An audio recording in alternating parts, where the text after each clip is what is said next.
संवदिया जो कि फणीश्वर नाथ रेणु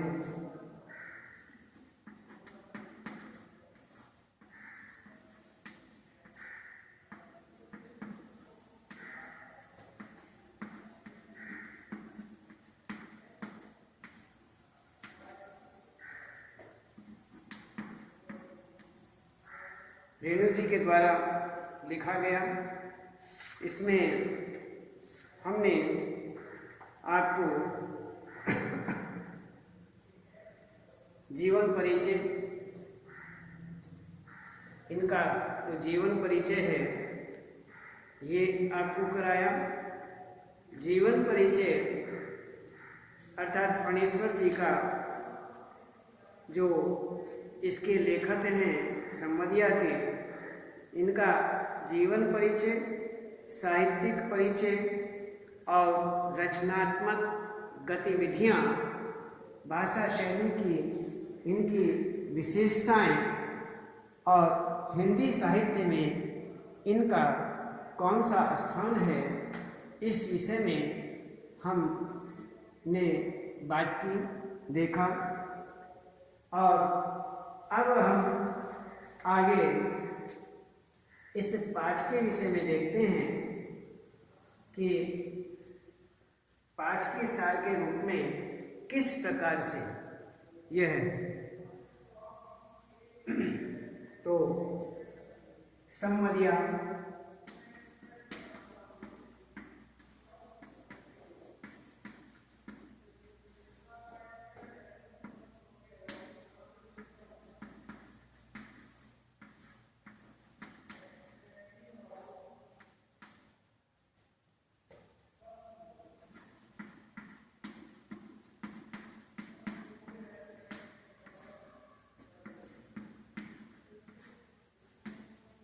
इस सारांश रूप में हम देखते हैं कि शीर्षकों के अंदर संवदिया को बुलाया जाना,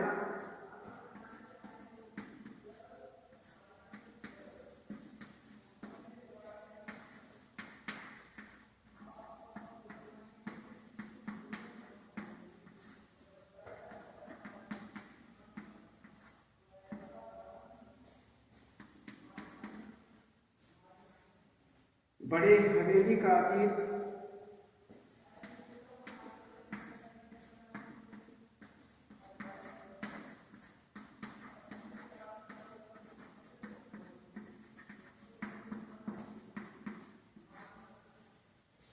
और वर्तमान की स्थिति।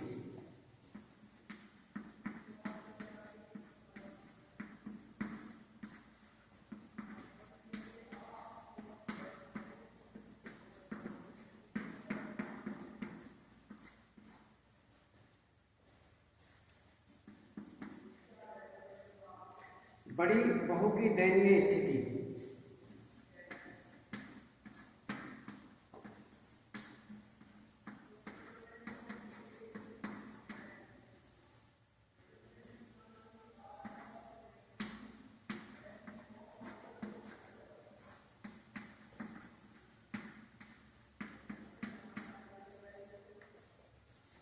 आगे कहते हैं बड़ी बहू द्वारा अपना संदेश हर गोविंद को बताना।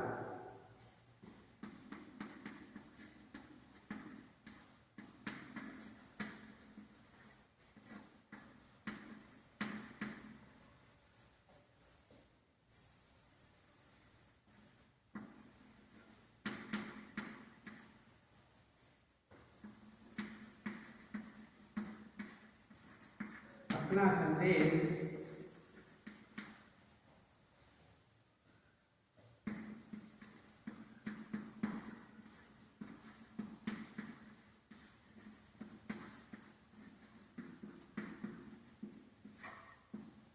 बताना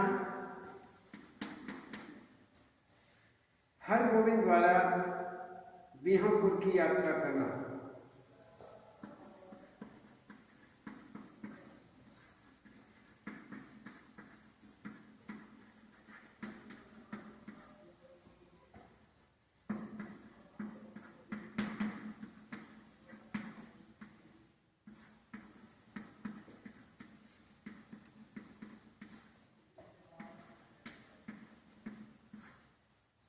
यात्रा करना,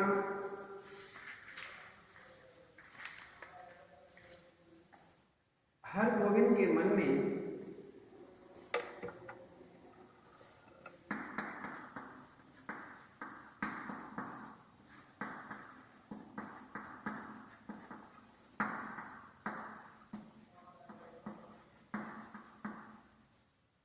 अंतर्गंध का चलना,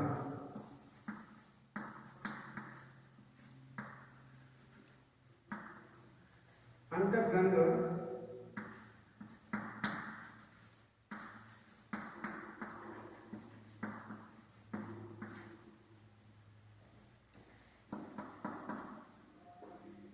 हर गोविंद की वापसी की पैदल यात्रा।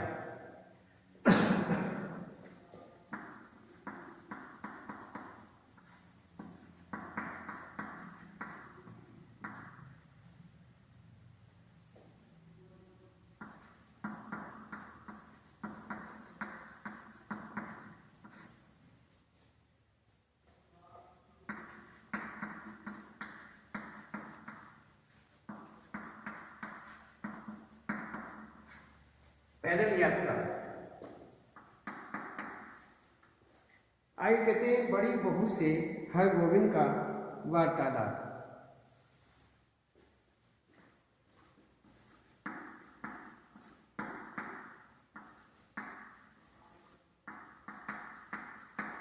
बड़ी बहू से हर गोविंद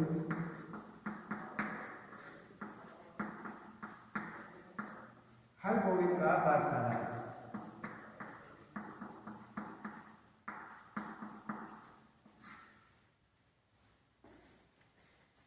ये हुआ आपके शीर्षक के अंतर्गत।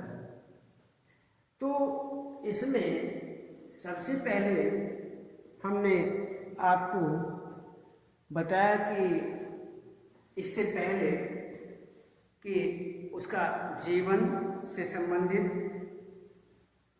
से संबंधित सारा वृतांत आपको बताया। जैसे उसमें फणीश्वर नाथ इसके लेखक हैं। इसके बाद इसमें उनका जीवन परिचय, साहित्यिक परिचय, रचनात्मक गतिविधियाँ, भाषा शैली की विशेषताएं, हिंदी साहित्य में उनका क्या स्थान रहा है, ये सारी बातें आपको बताई।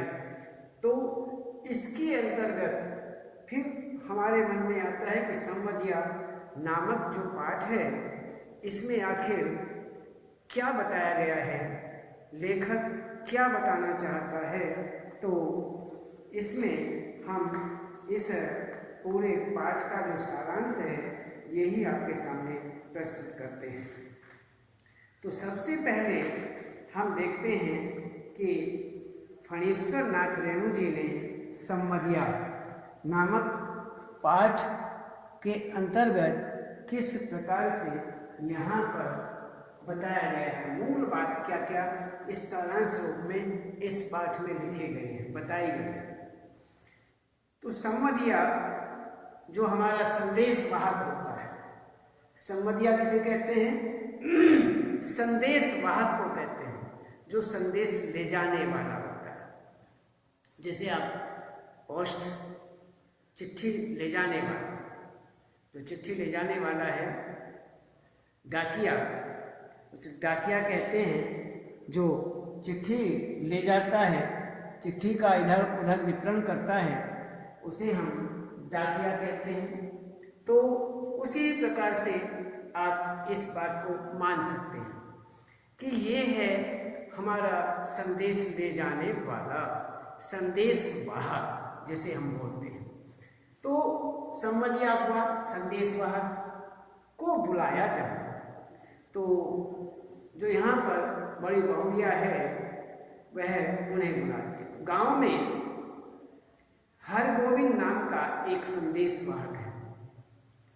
पूरे गांव में पहले हुआ करते थे, पूरे गांव में कोई न कोई संवदिया हुआ करता था।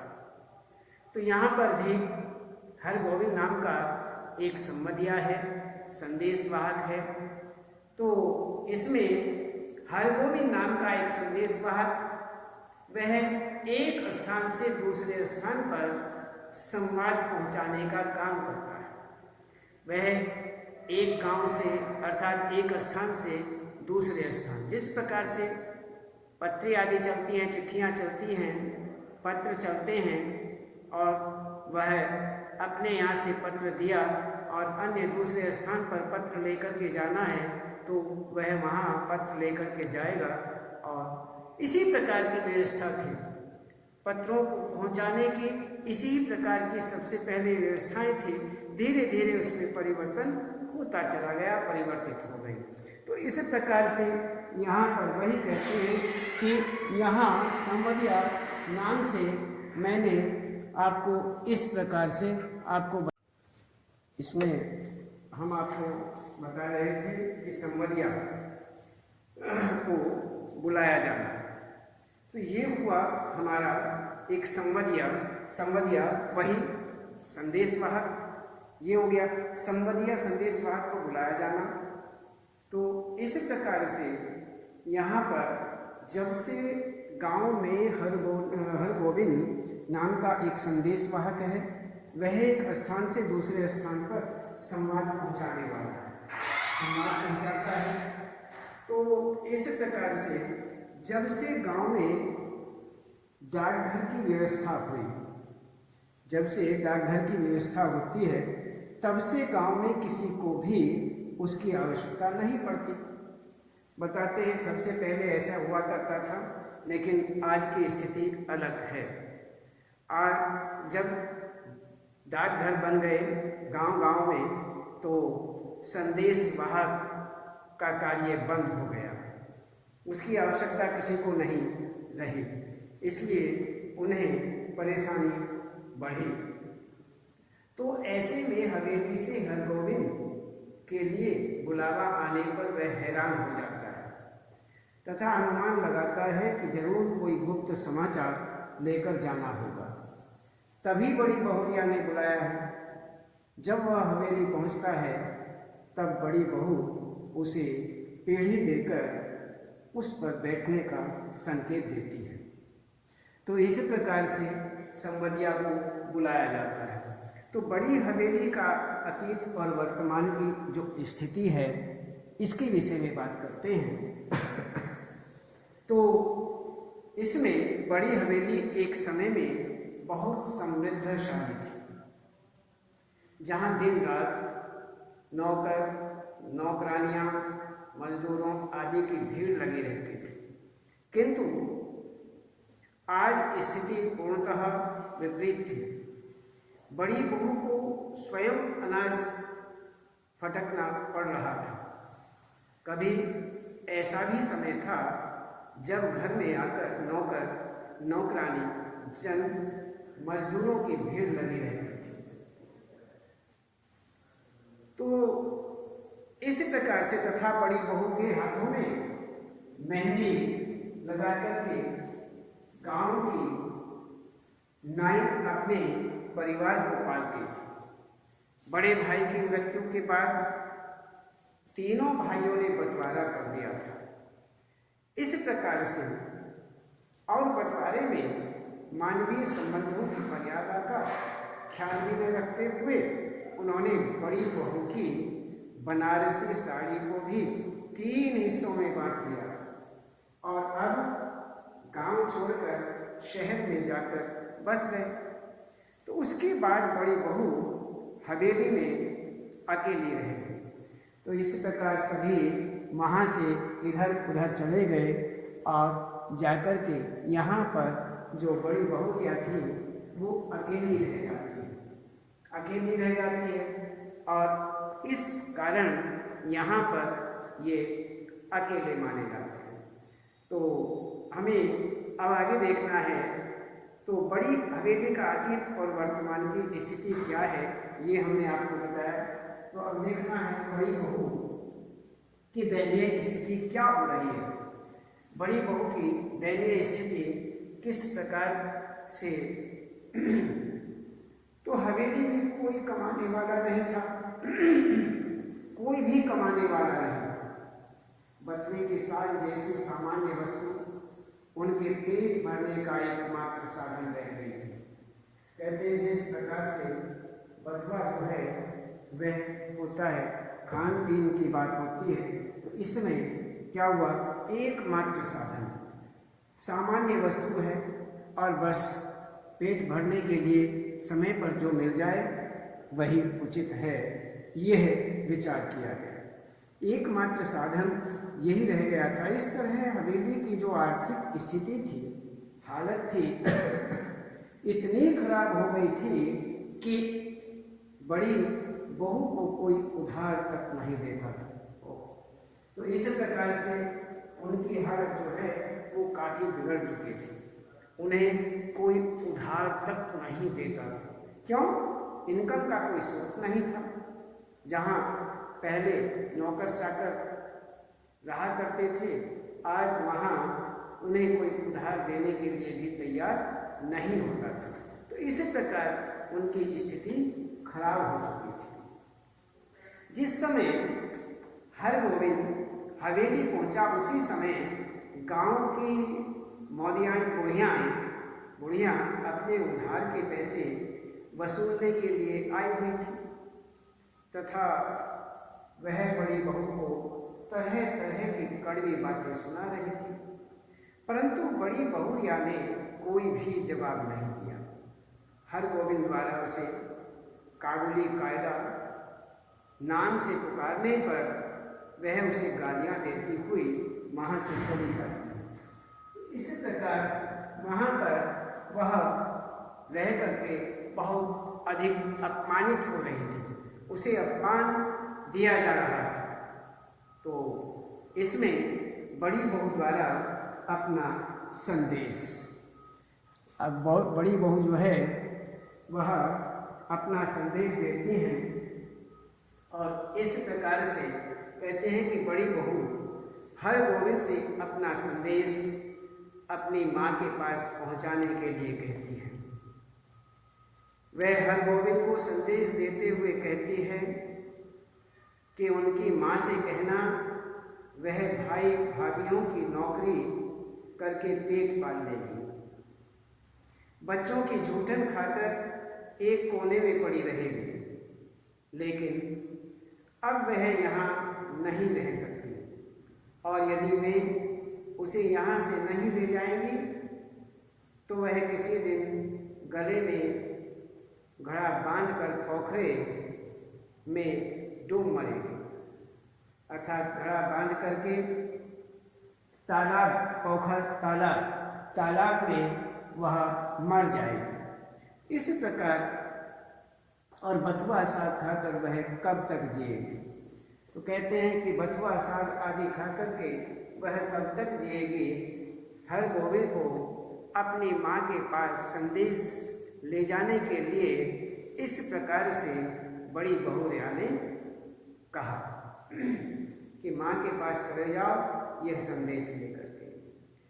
तो यहाँ पर देवरानी भी धान काटने के समय शहर से 10-15 दिन के लिए आ जाते हैं और कर्ज की ढेरी लगाकर जाते समय 2-2 मन चावल चूड़ा भी ले जाते हैं। उसके बाद आम के मौसम में दोबारा आ जाते हैं और कच्चे पक्के आम तोड़ करके बोरियों में बंद करके ले जाते हैं, यहाँ पर कुछ नहीं छोड़ते हैं। तो इस प्रकार से समय समय पर आते हैं और समय समय पर आकर के और अपना सामान, खाने पीने का सामान जो बनता है वह ले जाते हैं। तो इस प्रकार से यहाँ पर ये हुआ। तो ऐसा कहते हुए उनकी आंखों में आगे भी कहते हैं कि उसके बाद आम के मौसम में आते हैं, दोबारा आ जाते हैं और कच्चे पक्के आम तोड़कर ले जाते हैं। इस प्रकार से ऐसा कहते हैं उनकी आंखों में आंसू आ गए, जिसे देखकर हरगोविंद को बहुत दुख हुआ। बड़ी बहू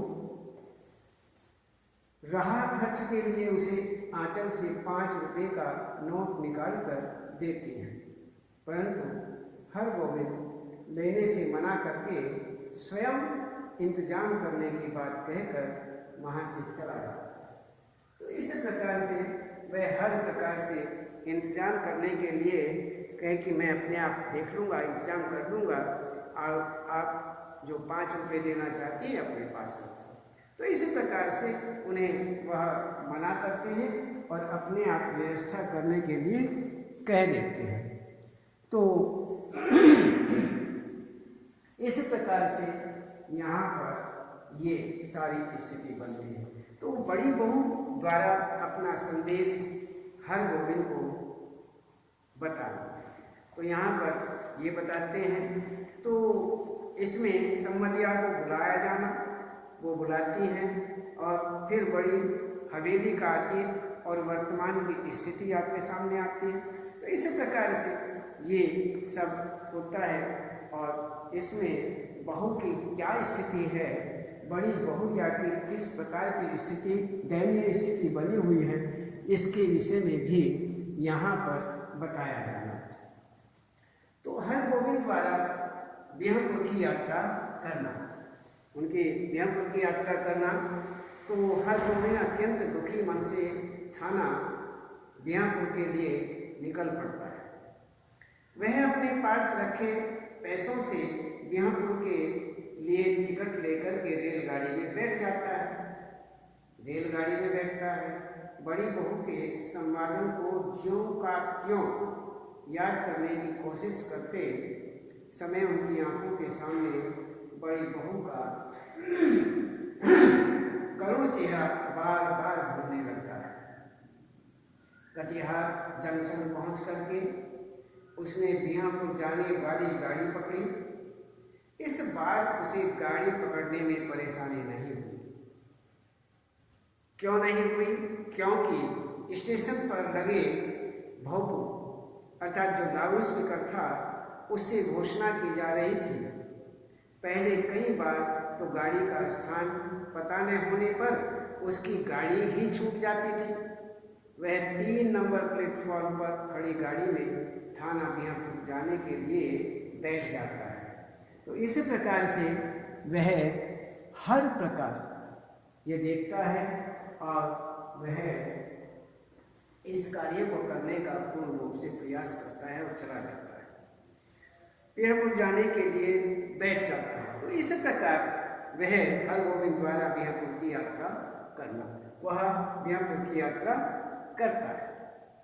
तो हर गोविंद के मन में अंतर्द्वंद का चलना, वह विचार करते चला जाता है।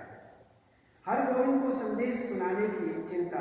तो इस प्रकार बिहापुर की यात्रा, तो यहाँ पर बिहापुर की यात्रा है और उसमें यह एक विशेष रूप से यहाँ पर अंतर्द्वंद होता है। तो इसमें हर गोविंद तथा बड़ी बहू की मां का वार्तालाप, इसमें यहाँ पर तो हर गोविंद द्वारा बिहापुर की यात्रा करना ये हो जाता है। तो हर गोविंद को संदेश सुनाने की चिंता सताना, इसमें 1-2 हेडिंग्स आपको हम और बताएंगे। तो हर गोविंद को संदेश सुनाने की चिंता सताना, तो इसमें कहते हैं थाना बिहापुर स्टेशन पर उतर कर वह गांव की ओर चलना शुरू करता है, किंतु उसके पैर गांव की ओर बढ़ नहीं रहे थे।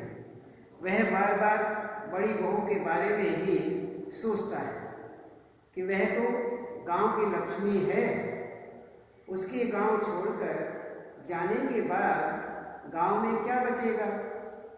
वह कैसे उनकी माँ से कहेगा कि बड़ी बहू बथुआ साग खाकर गुजारा कर रही है। अतः इसलिए उसे यही चिंता सता रही थी कि वह किस मुंह से बड़ी बहू का संदेश उनके मायके में सुनाएगा। उसके गांव पहुंचते ही चर्चा होने लगी कि जलालगढ़ गांव का संबंधी आया है, जरूर किसी का संदेश लेकर के आया है। गांव पहुंचकर वह बड़ी बहू के भाई से मिलता है। वह उससे अपनी दीदी की कुशल क्षेम पूछता है। तो इसी प्रकार से वह उनके विषय में विशेष रूप से पूछताछ होती है। तो यहाँ पर हरगोविंद तथा बड़ी बहू की माँ का यहाँ पर वार्तालाप होता है और इस प्रकार से यहाँ विशेष रूप से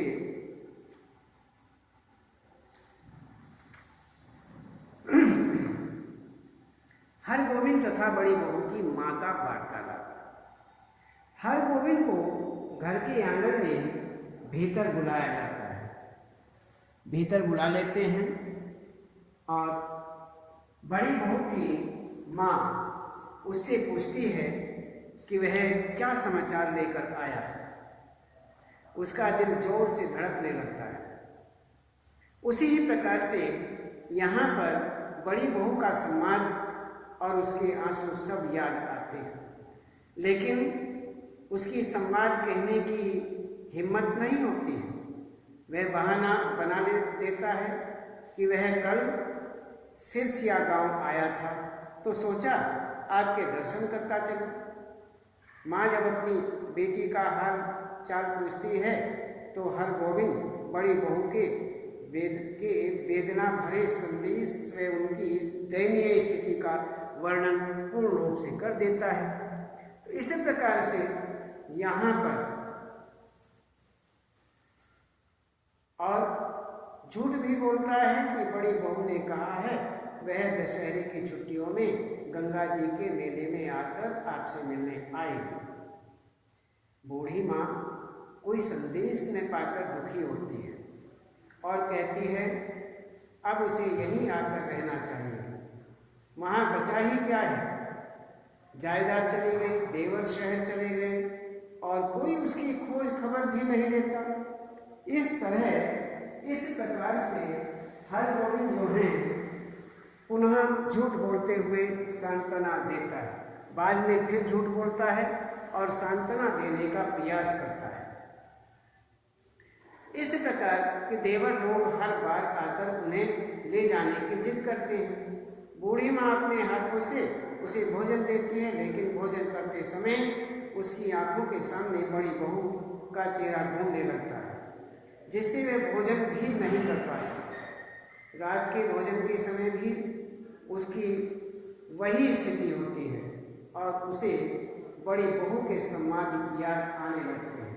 तो इसी प्रकार से वह सभी संवादों को याद करता है और दुखी होता है। तो यहाँ पर उसी ही प्रकार से हम देखते हैं कि हरगोविंद के मन में अंतर्द्वंद का चलना। तो हरगोविंद को रात में नींद भी नहीं आ रही थी। वह सोचने लगता है कि वह क्या करने आया था और क्या कर बैठा। उसने झूठ क्यों बोला। वह फैसला लेता है कि सुबह उठकर वह सही अर्थात जो बड़ी बहुरिया ने उससे कहा था वही संवाद वह माँ को सुना देगा। रात भर उसे अपने सामने सिसकती हुई और आंसू पोंछती हुई बड़ी बहू खड़ी दिखाई देती है। वह सुबह उठकर संवाद सुनाने के लिए माँ के पास जाता है, किंतु कुछ कह नहीं पाता। माँ के पूछने पर वह वापस जाने की इच्छा प्रकट करता है और दशहरे पर बड़ी बहू के साथ आने की बात कहता है।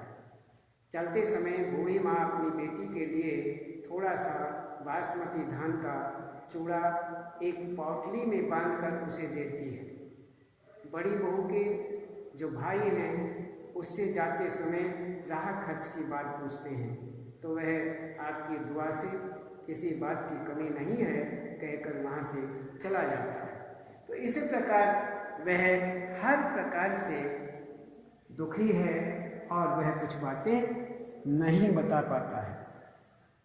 तो यहाँ पर हरगोविंद की वापसी की पैदल यात्रा। स्टेशन पहुंचकर हरगोविंद ने देखा कि उसके पास जितने पैसे हैं उतने में वह कटिहार तक का ही टिकट खरीद सकता है। अतः वह कटिहार पहुंच करके जलालगढ़ जाने के लिए हनुमान जी का नाम लेकर पैदल ही चलना प्रारंभ कर देता है। भूख लगने पर वह जगह जगह रुक पानी पीता है। उसने सूंघ कर जान लिया था कि इस पोटली में बड़ी बहुरिया के लिए बासमती धान का चूड़ा है, किंतु बासमती चावल के चूड़े की पोटली में से वह कुछ नहीं खाता, क्योंकि यह एक माँ की उसकी बेटी के लिए सौगात थी। 18 कोस पैदल चल करके जब वह हवेली के समीप आता है तो वह अपनी शुद्ध बुद्ध खो बैठता है और उसे अपना गांव ही अनजान लगने लगता है। तो इतना पैदल चलने के बाद वह थक जाता है, परेशान हो जाता है और हर प्रकार से वह अस्वस्थ दिखाई देने लगता है। बड़ी बहू से हरगोविंद का वार्तालाप। हरगोविंद थकान के कारण बेहोश हो जाता है। होश आने पर वह स्वयं को बिछावन पर लेटा हुआ पाता है।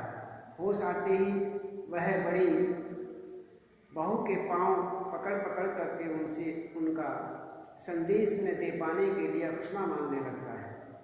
वह उनसे प्रार्थना करता है कि वह गांव छोड़कर ले जाए। वह बड़ी बहू को स्वयं कि वह गांव की मां समान बतलाकर उनकी सेवा करने का निर्णय लेता है।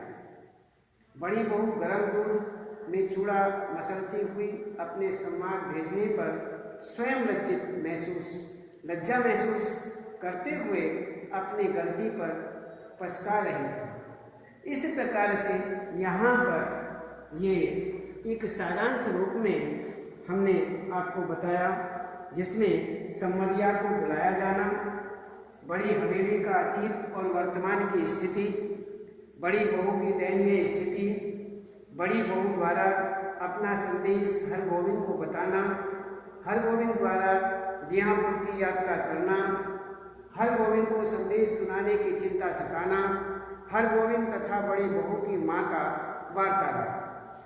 और इसमें हरगोविंद के मन में अंतर्गंध का चलना, हरगोविंद की वापसी की पैदल यात्रा, बड़ी बहू से हरगोविंद का वार्तालाप। इस प्रकार से यहाँ पर संवदिया नामक पाठ का सारांश आपको बताया और इसके बाद हम आपको फिर आगे बताएंगे। आज इतना है।